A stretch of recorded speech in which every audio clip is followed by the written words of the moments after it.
بدر کی لڑائی رمضان المبارک 2 ہجری کی 17 تاریخ کو لڑی گئی۔ لڑائی سے پہلے پہلی رات جب کہ آسمان پر 17ویں کا چاند چمک رہا تھا، نبی اکرم صلی اللہ علیہ وسلم نے اللہ کے حضور گڑ گڑا کر دعائیں کی۔ آپ نماز سے فارغ ہو کر اپنے خیمے میں بیٹھ گئے اور اللہ کی نصرت کو آواز دی۔ وہ رات بھی تاریخ کی عجیب رات تھی۔ اہل ایمان عشاء کی نماز کے بعد نوافل، تلاوت، ذکر الہی اور دعا و مناجات میں مشغول تھے۔ کسی کی آواز میں لہن داؤدی کا جادو تھا تو کسی کی آواز ہچکی بن جانے سے لرزاں اور ترساں تھی۔ کوئی سرب و سجود تھا تو کوئی قیام میں کھڑا تھا۔ ہچکیاں بھی تھیں اور سسکیاں بھی، امید بھی تھی اور ایمان بھی۔ دوسری جانب اہل کفر کے خیموں میں اور ہی عالم تھا۔ ضیافتیں، بھنا ہوا گوشت، بادہ و جام، کہکے، اشعار، مزاح، کبر و غرور، خاندانی تفاخر، بہادری کے قصے اور نامعلوم کیا کیا خرافات۔ پیٹ بھر کر کھا چکے تو سراہیوں کے منہ کھل گئے۔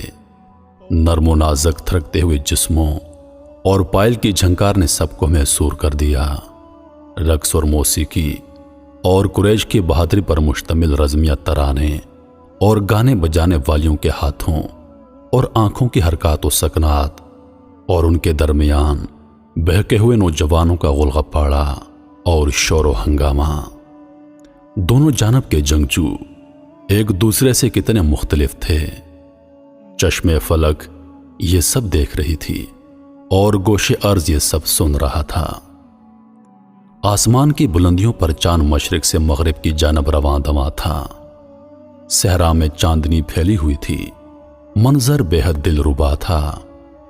چاند سر پر آیا، رات کا آدھا حصہ بیت چکا تھا۔ اب ہر جانب ہو کا عالم تھا۔ جنوب میں قریش کے خیموں میں تھرکتے ہوئے جسم تھک کر سو گئے۔ جام کو گردش دینے والے خراٹے لے رہے تھے۔ قالینوں پر جگہ جگہ بادہ ساغر اوندے پڑے تھے۔ اونٹ کا بھنا ہوا گوشت اور انگور کی نفیس شراب، اپنی طاقت کا غرور اور قریش کی عظمت اور نخوت کا نشہ، ان سب چیزوں نے اہل خیمہ کو مدہوش کر رکھا تھا۔